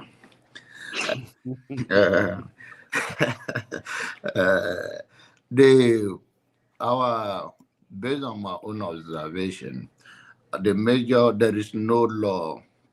In fact, just like Blackstone said, before Buhari left, he signed that bill that states can establish their own power. And the biggest problem we have is the short-sightedness of the people. For instance, I think could become to the public domain by making the case of what he did in Anambra, which catapulted him to where he is today, according to him and his supporter. So what prevents people doing well for their state, even though they become a career politician? You can still do well, but they are blinded with their corruption and cheap contract where they can get their kickback. There is the simple thing. There is nothing than corruption, because if you do well, so many have praised Kwankwaso for his time in office in Kano State. So whatever you do for your state, even though so many people may disagree with Wike, people still believe he did some infrastructure in Port Harcourt. So is all of this is the short-sightedness, and if you look deep down, I don't know how to categorize it. Is that pure unqualified evil, or people that lack total vision. And the first thing is that what did they have in mind before they started running for an office? Are they just want to go and loot the money, make name and enrich themselves and their family, or they go with good intention to serve the people? And end of the day, you see the result very clear that these people have no good intention to serve the people. It's just an opportunity for them to enrich themselves. And that is the reason why the state are not growing. And I'm pleased that you came up with that, because oftentimes we come to this platform going straight to the federal government when we have the state government, when we even Wike was not APC. I don't know if it's APC now, but then he credited Buhari for not owning the state.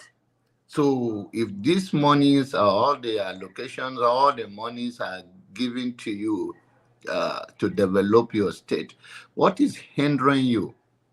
Is all about, can be categorized into two things: lack of vision or greed, which is unqualified evil.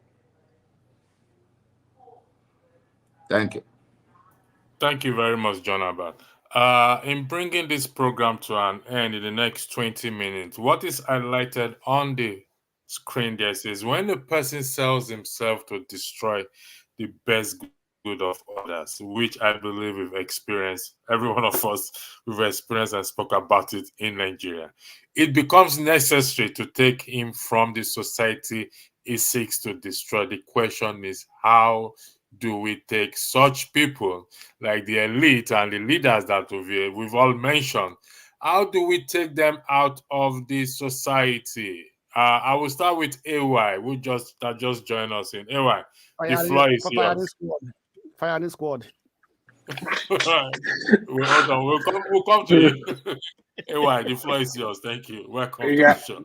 Good morning, everyone. Pastor Jonaba and Pastor Blackstone, una no go do Christmas giveaway at the collect.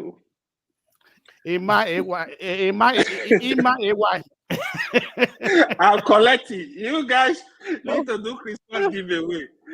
That what the time never reached. Our senior pastor did there. Our senior pastor Jonaba. Jonaba. Assistant na electricity. Assistant electricity. Oh my God. Yeah. It seems you guys have been on for over almost 2 hours. Wow, that's great. Yeah, the question you asked, how do we get rid of these people that have kind of like destroyed the good of others? That's a bit tough though. So I think, in my opinion, is, so if we live in a country where we have laws, because the first of all, when you say destroy good of others, so what I think the statement the person meant is, it's more like, for example, what's supposed to benefit the people, you blocking it for your own selfish interest. It could be a form of anything. Let's say share company in Nigeria, they're supposed to pay $10 billion to the community we are operating, but one man will collect $2 million instead, and let the other money goes. Or it could be infrastructural development. Take money, build a road. You put the money in your pocket, and people are dying on that road. So it's very wide. I think the simple answer is punishment for those people. We have laws that are working. You face the music. Whatever the law of the country, of the law of the place, you should be punished accordingly. That's the way I see it. Unfortunately, where we're coming from, we have these laws, but nobody is implementing. People do what they like. in the name of anything and go free. They do commit all this evil and they go free, you know. In fact, they will even give their chieftaincy titles. Religious center we recognize them as the heroes, the people that are doing it for them. So it is a societal problem. I think if we have laws that are working, if the law demand you to be in 20, depend on the offense. If the law demand you to be in 20 years in jail, so shall it be. Anyway, If it's are to you eliminate, suggesting that we don't have such laws in existence, we or have. is it the case that those who are supposed to enforce or implement these laws, you need to clarify that, please? We have the laws in existence. If I think we have them, the implementation, that's where the problem is. Because of the corruption, those that are supposed to implement, they will commit another offense in form of taking bribe and say, hey, let that person be free. In form of some of them have godfathers. Hey, don't touch that guy, let him go. So it's just different stuff. Is the corruption and the laws are not really working. That's what it is. All right, Mr. Blackstone. I know of you. It's the floor is yours in respect to the question on board. I'm going to highlight the question again. Sorry about this. Joaba, Let me I know that be bad boy, but I will come specially. I'll come and explain first before anything. Anyway, running up, you 3 questions before Sabi. How do we solve? How do we achieve the dual sovereignty? You said why the governors are not living up to expectation, and how do we defeat the current elite? I think the dual sovereignty issue is, I think there's a blueprint already out there. We are not special as a country, right? But at this point, we are caught between the philosophy, the ideology of the British who gave us, who colonized us, at the same time free us. I don't know where they free us, but insist we model our government. Insist we model our government like their own, which explain what we used to practice as a regional government and all that. But again, the reality of the present day as at that time, which is America as the world power, say no, you guys have to go follow our own way. I mean, this is my own explanation of why they choose this same government that we are practicing. This is what I'm saying. So we modeled after the Americans, but we did not go into details. Those who live in America should go and study the Federalist paper, which arguably one of the best essays collective that explain what American government and people is about, where the constitution that we are derived from, the American constitution, can largely credited to 3 people, right? Alexander Hamilton, James, and Jane Johnson. Those are people who actually contributed more than 60% of what is currently the constitution. But how did they arrive there, which is how we go to achieve our? I'm not saying we should do exactly what they did, but it's something that we can look and say, okay, we want to adjust our own. Delegates, they remember there were about 13 colonies then, 13 states. Delegates from these 13 states assemble themselves after they don't get independence from British, or about 10 years after their independence, where they actually modeling their own government after the British. But they feel that they were powerless because the 13 colonies were individually more powerful than the central government, which exposed them to another external invasion. They were wary of the French people coming towards from the Canadian, the Quebec side. They also worry about the Spanish people coming from the Mexican, or they are worrying about the British themselves, who eventually come and invade Washington, D.C. So they have to find a way to come. How do we create an entity, a society that is derive power from the people? By so doing, we will avoid what the world known as democracy, because America is not producing democracy. Their fear is that some fascists or a group of powerful people will use that spirit of democracy to hijack power, which says majority carry the rules, right? Kabafi, just like they accused Tinubu saying that Kaba and income, but came through the institution of a parties and they're empowered today. So the American people from the beginning, they try to avoid that. That's why they democratize every aspect of their society rather than having majority carry it all. So there were rigorous debate. They locked themselves for Philadelphia for over 6 months. They were living. The record shows that they drank over 1,000 different types of bottles of alcohol. They were just going at it, debating. They go back and forth. They did the right until they came out with a document that they all agree on, those delegates. But it still take them like 2 years before the whole country actually ratify it to replace the old one. Why am I saying that? We can say two people from each state or each local government, however we want to do them, assemble them, people that we trust, people that understand the society, whatever criteria we want to use, assemble them, give them like 3 years, put them for one village, let them be there, make them be fight, make them they argue, they debate. At the end of that 3 years, they will come up with a document that will begin to pass around each state. You will rectify it. However we want to, because as it is now, there's too much power in the center, and lots of people who don't care about us as a black. I think is it AY that said they are greedy than they are visionless, right? So we democratize that power, we break it down. It can be achieved. We are human beings now. The world today, now people bring out to be. We can sit down and think. Just give them time and resources. You will see things will come out if we actually want that. Or now we can force ourselves. I will come down to that where we'll defeat this elite. The second thing, why governors not to do what they are supposed to do. Just they are like us, me and you. Let me use us as an example here.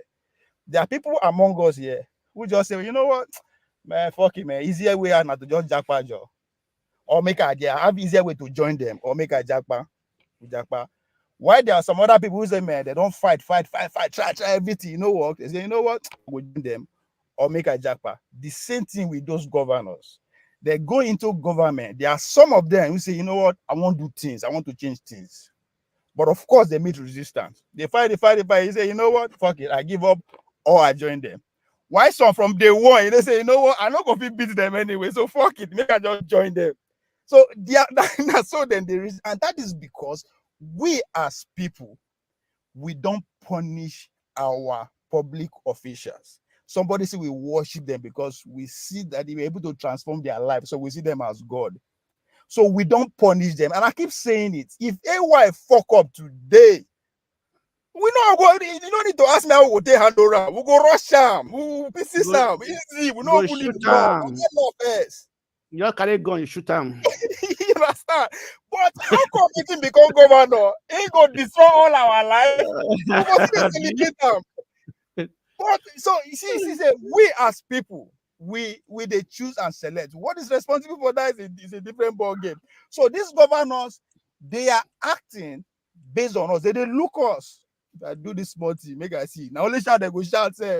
When they tired, they will go sit down, right? We don't follow it through. Even our complaint, we go complain. No, we they go allow us. When would it finish? You understand? So even our complaint, we know they finish them. We don't embark on project that will finish, and that's the difference between us and this elite. And the only way for us to beat them, we have to mean what we say and go all through. And the idea that we need any of them to come and lead us, I don't care if it's Obi, I don't care whatever it is, I don't care if it's all these businessmen, billionaires, they cannot relate. They are in bed with all one of them. So the easier way to defeat them is to think reality. God know they make president. Now people they make president, right? We have to start thinking thank you. Our Thank you pain. for that. When we God does not. our pain, when we allow our pain, we are alive with all the people where they verse. I think those people will wake up. God does not make president. It is the people that makes president. Equally, it is the people that makes judges and police officers and everything.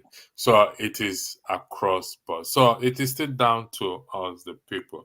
Who is next on the floor? Like Ovie said, I changed what is on the screen. We have up to half 4 anyway, so there's plenty of time because the next broadcast will start 4:30 my time. So this is just 3 o'clock. So Some facts about human government: they were instituted by God. Their purpose was to execute criminals and enforce law and order among men, as Ovie highly highlighted. And when these things are not done, I cited an example of what happened with George Santos. The most recent one is George Santos in the United States, where he was expelled from the House due to a violation of a violated ethics rule. The system is not perfect. They are human beings just like you and I.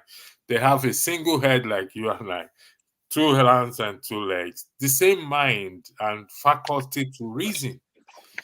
Why can't we come to that point as well? Jonaba, then we'll go to Blackstone. And if we have nothing more to say, we'll call it a day. Thank you.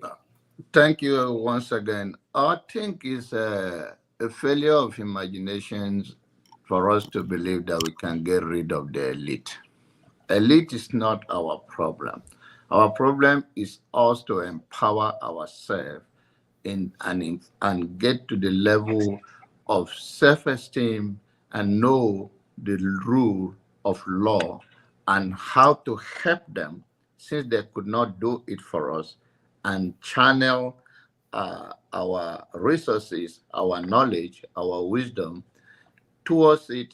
Because if somebody will be promising you every 4 years in campaign from 1999 that the democracy in Nigeria started, and up to present, they never deliver on their promises, the citizen will rise because the elite are not suffering from anything. Even though if you flip it, they are also a victim of the environment, but they have a better protection. So the notion that ordinary people can overcome elite, especially in our society, to me, is a failure of imagination, and it will not happen. What I will look at is that how did the people know their basic right? And how will for instance, you see someone did nothing. There was a time, I'll give you an example, but he's also a popular individual. There was a pastor in Nigeria that they sent to go and arrest him, and the people resisted that they wouldn't arrest him, that he did nothing wrong. And they do not allow the SS, the DSS, and all the people that went there to arrest him. They can protect, so that is, and they never arrested him. They sit, and then I'm going to say, you will pass by, ordinary Nigerian on the street will be beaten in the public by a police officer, and the citizen walk by. I mean, first of all, that is what you are doing right now, electricity. It's empowering the people. You have your right. We will support you. We will not turn our back on you. We will not walk by you when you are in trouble. When the law is not about fairness, but when the law is not interpreted in the right way, then it becomes partial. Those are the things we do. The moment the elite or those that have whatever you call them, power, the moment they sense and size the society are getting informed, even from what happened in the past election, it triggered them, and they know that people are rising, and there changes. Even in America here, you see that people say, oh, I'm not supporting this. And then at time comes, they started supporting the same people because they see that the society have embraced it. We have seen in the grassroots here, people who come from other rural area in America, you see that what they do in Washington or in their state capital is based on their constituency. They may be against it. It may not be in their favor. It may not even supposed to be what they talk about it publicly. But the moment they realize that their constituency are not in support of it, it doesn't matter what the world say. They will go by that. Because those are the people that will send them back to Austin or to Washington. So this is how we change it. It's about information. It's about knowledge. It's about pushback on them, whether through your ballot or through your protest. Something have to shake them fundamentally, and they're weak, because all the power, or we are talking about whether it's military, whether whatever, is under the elite. The elite control them, because we have a corrupt society where people do not take legends to serve the people, rather to disservice them. So it is the elite. We're not going to get rid of it by whether by another elite or by just saying, oh, we can get rid of them. They have everything in their disposal, and they will use it against you mercilessly. So it is what you are doing, you are already doing it. Use the social media and stand up, protest, call it out. If anyone from your local area, let there be accountability from that grassroots before we go and be talking about federal government. While in your own state or in your own local government, when you see your local government chairman robbing you broad daylight and nobody organized, whether to come against them, and then the environment, they are not awakening. It's awakening that shake them, that bring them to order. It never happened just like, oh, another elite have to go and top other elite, or the society will wake up one day. No, your knowledge increases. The more you know, the more they get afraid of you. And you cannot just know and you sit down. You have to protest. You have to send a strong message to them. Thank you. Thank you very much. I think I will let Ikenna speak. According to what Kulata just said, I hope he's going to shed more light on your clarification in case I am wrong. Anything that is reality is God ordained, unless God is a clown with no power. So, Kulata, if this is what you're saying, I stand to be corrected. There is no electricity in Nigeria. That means God ordained that upon us. If I am wrong, could you please? I use electricity as just one example. So, Ikenna, can you weigh in on that comment, Yeah, please? yeah. Good morning, good afternoon to everybody. So this is it. This statement you just read now is what I believe is the problem with our society. There are certain things I say to people. I say, look at let me quote some text from the Bible. Because I'm a Christian, the Bible makes us to understand that Israel is the country after God's heart, or God loves them, right? But they don't just fold their arms and wait. I mean, if you look at technology in the world, Israel has the best. If you look at army, Israel has the best. In agriculture, Israel is doing wonderfully well. Yet, these are the people that God says, I love. They still go out of their way to see how they can better their lives. Look at America today. They do everything. These same people, Americans, they breathe, that brought religion to us. Look at the Saudi Arabians, the Arabs, the people that brought this religion to us. They are doing wonderfully well, doing everything. When it's time to work, they work. When it's time to worship, they worship. Yet, we sit back and believe that in our suffering and poverty is all about God. That's what God wants. People sit back and tell you, oh, God ordained it. That's why he look at all the prophecies before the election. All the prophecies. Which one came to pass? None. Well, one thing is for sure. We know who won the election. And the winning of that election wasn't about the prophecy. It was about the people saying, listen, this is what we want. But we are sitting back watching things have gone the other way. listen, let me say this. I really don't come to comment on public spaces like this because one thing I believe for sure is that every Nigerian today knows exactly what's wrong with the country. There is no Nigerian who wake up today, even as little as 12-year-old, that does not know, that would say, oh, I don't know what's wrong with this country. We all know. But the fact is, what are we willing to do? And if anybody tells you, I'm sorry, I respect what you do, but I think we are talking too much on social media. That's just what I feel. We are talking too much on social media. And these men whom we refer as the elite, which is less than 1% of the country, understand that everything will end up in social media. So they will go on and do what they want to do after all. I mean, we can do whatever we think we can go to social media and rant. These comments were made during the election. Oh, at the end of the day, no be social media on a go-go. And they are leaving it. I feel, and so that you don't also misunderstand this, when we talk about holding the elite accountable or holding the local government chairman, the last speaker said, oh, we should start from the grassroots, even hold your local government chairman accountable. I laugh at that.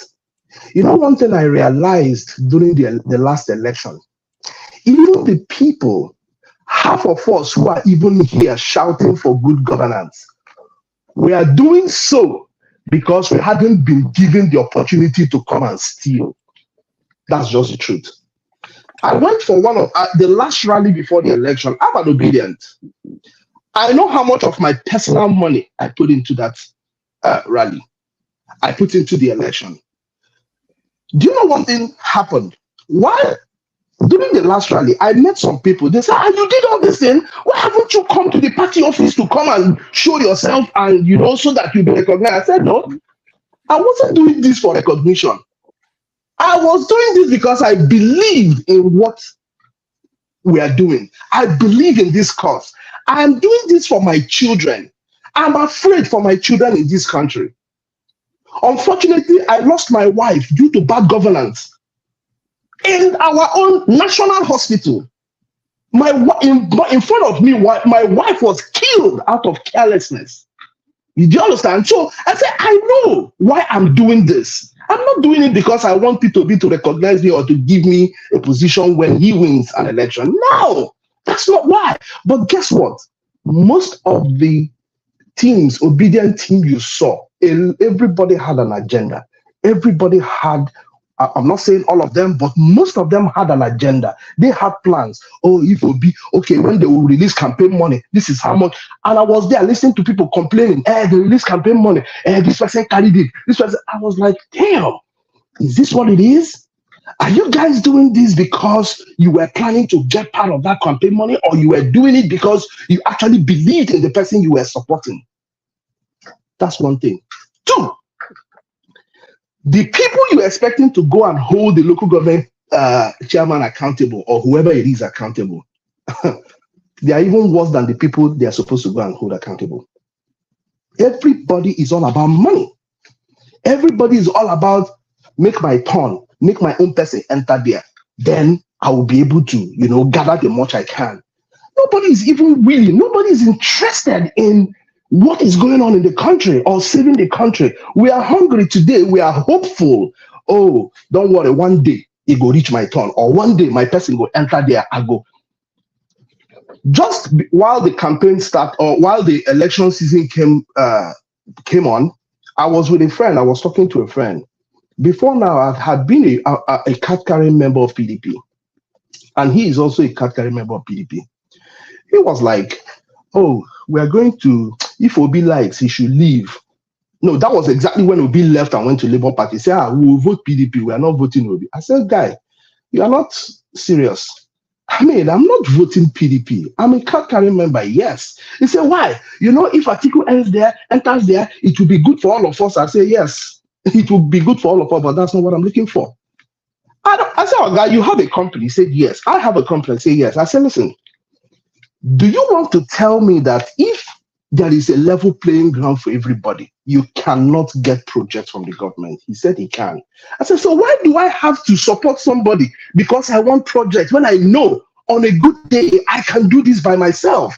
Why do I need to sell myself short? Why do I need to mortgage my family's future, my children? Why do I have to do all this? Just because I want somebody that I'm closer to be there so that I will be the one favored. Don't favor me. All I ask is have a level playing ground for everybody. Let me play the way others are playing. Give us the level playing ground. So this is the mindset of the young people you are expecting to hold their local government chairman accountable. That mindset is bad. Across board, I can tell you this is bad. So if we are waiting that, talking on social media, organizing spaces, people keep talking. Look at David Wimbe, all the work he did. In a sane climb, trust me, Nigeria will still be boiling till today. But hey, everybody is cool with it. If the government decides tomorrow that as long as you're in Nigeria, everybody will pay 10,000 naira, whether you have it or not, trust me, we will swallow it. You know what's going to happen? People will come to your house, kill you, collect your own 10,000 to go and pay to the government so that they will be in peace. That's what's going to happen. I think we have a docile society. We are very docile. And I believe that one of the major problems to this is religion. I'm a Christian. I've done my service this morning. People just wait and say, oh, God is going to do it for us. No, there are certain things God had already done for you. There are certain things God had done for us. On the other side, Muslims will say, that's Allah's wish.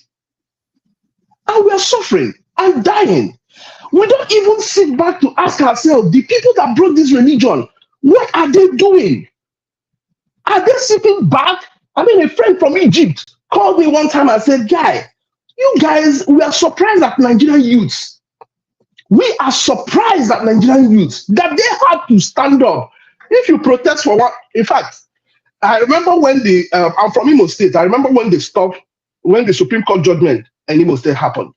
I called one of my guys who was a top PDP person then. I said, why are we not sustaining this protest? He said to me, it's money to protest now. For you to keep people out there, you have to be providing food. You have to be providing water. You have to bring money and all that. And I said, so the people do not know what is good for them, that I have to pay you to go and fight for your rights. And that's the reality. That's the reality. I just feel that we are not there. The suffering, we have not gotten there yet. We are still able to breathe. That's the reason why we are taking it all in. We want to suffer and we want to smile. We trivialize everything. People are suffering, dying, you see. I saw one clip the other time. There was an accident. A trailer hit a bus. People were there. Some were still alive, breathing, but in pain. You won't believe that I saw human beings like you and I will walk over them to go and take fuel from the tanker. Nobody cared about the people who are there in pool of their own blood. Everybody was just walking across them to go and take fuel. The poor will rather eat the poor. The poor will rather eat the poor and kill the poor than ask the elite for accountability. That's the reality of Nigeria today. The poor will rather attack their fellow. In Abuja, I lived in Abuja. You will see these guys from environmental protection. They will come.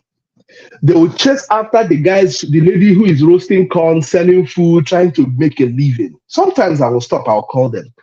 I'll ask them, the big man that sent you to come and do this is in his office, taking all the money that is meant for this place, that is meant for these poor people, but they will rather send the poor, like you and I, to go and harass the other poor people. And you will do it with all joy and gladness. You need to see where the poor is trying to punish their fellow poor people. You do it with all joy.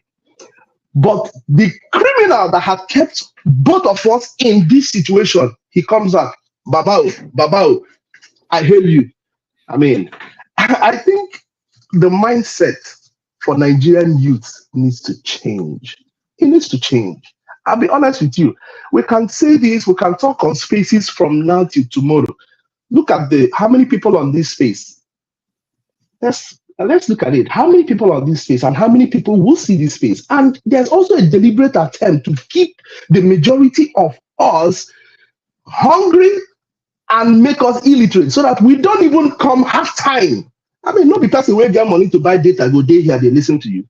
Thank you very thank you. No because we get money to buy data, go they listen to you. If I don't have money to buy data, I'll come here and listen to what you're saying.